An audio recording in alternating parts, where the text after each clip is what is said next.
উনি যদি রাজনীতির মঞ্চে আসেন যেভাবে হোক, সেখানে যদি মানুষের সেবায় আবার ব্যাঘাত ঘটে এবং মানুষের ভোটে জয়ী হওয়ার পর যদি মানুষের জন্য কাজ না করেন, তাহলে কিন্তু আমি যেমন সরব আছি আবার সরব হব এবং আবার অভিযোগ তুলব।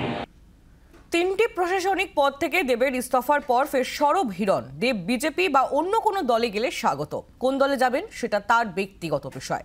মানুষের জন্য কাজ না করলে প্রতিবাদ করবই, রাজনীতিতে থাকতে গেলে কাজ করতেই হবে, আমার দলে থেকে কাজ না করলেও প্রতিবাদ করব, ফের তোপ বিজেপি নেতা হিরণের।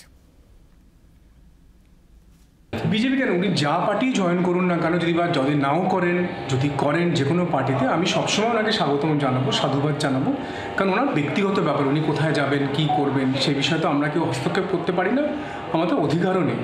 কিন্তু উনি যদি রাজনীতির মঞ্চে আসেন যেভাবে হোক, সেখানে যদি মানুষের সেবায় আবার ব্যাঘাত ঘটে এবং মানুষের ভোটে জয়ী হওয়ার পর যদি মানুষের জন্য কাজ না করেন, তাহলে কিন্তু আমি যেমন সরব আছি আবার সরব হব এবং আবার অভিযোগ তুলব। সেটা বিজেপির হয়েও যদি উনি দাঁড়ান, যে কোনো দলেতে, যদি আমার বিজেপিতেও আসেন, তো বিজেপিতে এসে যদি উনি কাজ না করতে পারেন, ডেফিনেটলি আমি বলবো। বাট আমাদের পার্টির সিদ্ধান্ত, আমাদের তো রেজিমেন্টেড পার্টি এবং পৃথিবীর সবচাইতে বড় পার্টি, সেই পার্টির আমি একজন সামান্য কার্যকর্তা। ফলে আমি তো সিদ্ধান্ত নেওয়ার কেউ নই পার্টিতে। পার্টি যা সিদ্ধান্ত দেবেন, পার্টি যা বলবেন, সেটাই মাথা নত করে করব। একজন সাংসদ হতে পারে, তার নানা ব্যস্ততা আছে, ফলে যে তিনটি জায়গায় তার অন্য দায়িত্বে তিনি ছিলেন, তিনি ইস্তফা দিয়েছেন, এটা সম্পূর্ণ তার ব্যক্তিগত সিদ্ধান্ত।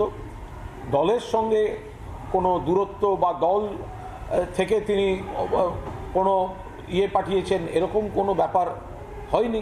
সুতরাং এই নিয়ে আলাদা করে বলার কিছু নেই। হয়তো তিনি ব্যস্ত, সেই জায়গাগুলিতে সময় দিতে পারছেন না, সেই কারণে হয়তো তিনি ছেড়ে দিয়েছেন।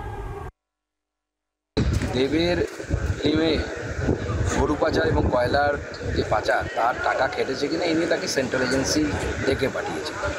তখন আমি যে কথা বলেছিলাম, এখনও সেই কথা বলছি, যে অসৎসঙ্গে নরকবাস, সৎসঙ্গে স্বর্গবাস। সৎসঙ্গ সবসময় পাওয়া যায় না, চেষ্টা করলেও পাবে এরকম তো কোনো কথা নেই, কিন্তু অসৎসঙ্গ ত্যাগ করার চেষ্টা করা উচিত। তো রিজাইন দিচ্ছে, ভালো কথা। দেব অন্যতম ভালো একজন চলচ্চিত্র অভিনেতা বাংলার এই মুহূর্তে, বড় ফেস।